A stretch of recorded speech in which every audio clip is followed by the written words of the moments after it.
I would like to share with you some of the things that happened here on campus that were very, very memorable.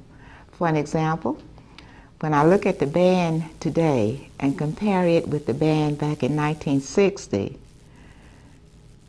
it's a world of difference between the bands.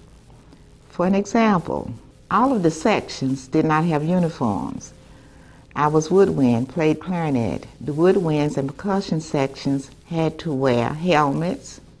These were football helmets that were painted white, black pants, white sweaters.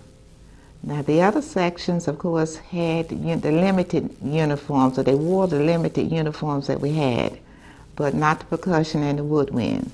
So when I look at the band perform now and think back to what I had to wear, I really feel good about it.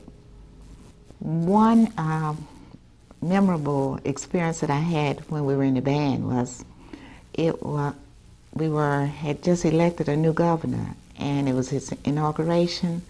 So all of the state university bands, college bands at that particular time, had to march in his parade in Raleigh. And of course, DROTC was there, and we was there in full force with our helmets, our sweaters, and all. It started raining, and it started raining very hard. The other bands began to drop out. When I say the other bands, I'm talking about North Carolina State, the University of North Carolina, A&T, North Carolina Central, but not DROTC. We marched to the end. In fact, we closed the parade out. As a result, when we got back to campus, some of the students did have to go to the infirmary because of cold. One or two came down with pneumonia. But here it showed the dedication that the school had for whatever they undertook.